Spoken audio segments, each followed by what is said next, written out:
Hello everyone, welcome to my channel. ಇವತ್ತು Maggi ಮಾಡೋಕ್ಕಂತ ಹೇಳಿಬಿಟ್ಟು ಒಂದು ಪ್ಯಾನಲ್ಲಿ ಎಣ್ಣೆ ಇಟ್ಕೊಂಡಿದ್ದೀನಿ. ಎಣ್ಣೆ ಕಾದ ನಂತರ ಸಾಸಿವೆ ಹಾಕ್ತಾಯಿದ್ದೀನಿ.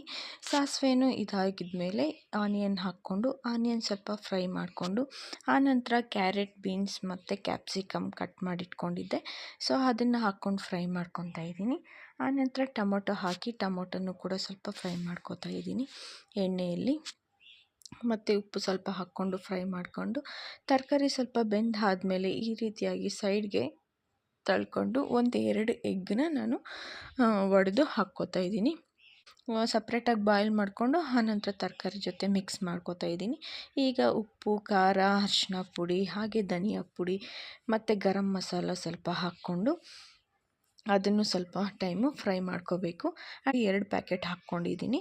ಅದ್ರ ಜೊತೆಗೆ ಉಪ್ಪು ಮತ್ತು ಪ್ಯಾಕೆಟಲ್ಲಿ ಬರುತ್ತಲ್ವ, ಸೊ ಮ್ಯಾಗಿ ಪ್ಯಾಕೆಟಲ್ಲಿ ಪಾಕೆಟ್ಸ್ 2, ಸೊ ಅದನ್ನು ಹಾಕ್ಕೊಂಡು ಮಸಾಲೆನ ನಾನು ಸಾಲ್ಟ್ ಹಾಕ್ಕೊಂಡು ಫ್ರೈ ಮಾಡ್ಕೊಂಡಿದ್ದೆ, ಬಾಯ್ಲ್ ಮಾಡ್ಕೊಂಡಿದ್ದೆ. ಸೊ ಈಗ ಅದನ್ನು ಹಾಕಿಬಿಟ್ಟು ಗಾರ್ನಿಷ್ಗೆ ಸ್ವಲ್ಪ ಕೊತ್ತಂಬರಿ ಸೊಪ್ಪು ಹಾಕಿ ಸ್ವಲ್ಪ ಟೈಮು ಅದನ್ನು ಫ್ರೈ ಮಾಡ್ಕೋಬೇಕು. ಮಿಡಲಲ್ಲಿ ತಿರ್ಸ್ಕೊಂಡು ಆದಮೇಲೆ ವಾಟ್ರ್ ಬೇಕಾದರೆ ಹಾಕ್ಕೋಬೋದು, ಇಲ್ಲ ಅಂತಂದರೆ ಹಾಗೇ ಇದು ಮಾಡ್ಬೋದು. ಇವಾಗ ಚೆಕ್ ಮಾಡ್ಕೊಳ್ಳಿ, ಉಪ್ಪು ಖಾರ ಎಲ್ಲ ಕರೆಕ್ಟಾಗಿದೆಯಾ ಅಂತ ಚೆಕ್ ಮಾಡಿಕೊಂಡು ಇನ್ ಕೇಸ್ ಸಾಕಾಗಲಿಲ್ಲ ಅಂತಂದರೆ ನೀವು ಆ್ಯಡ್ ಮಾಡ್ಕೋಬೋದು. ವಿಡಿಯೋ ಇಷ್ಟ ಆದರೆ ಲೈಕ್, ಶೇರ್ ಆ್ಯಂಡ್ ಸಬ್ಸ್ಕ್ರೈಬ್ ಮಾಡಿ.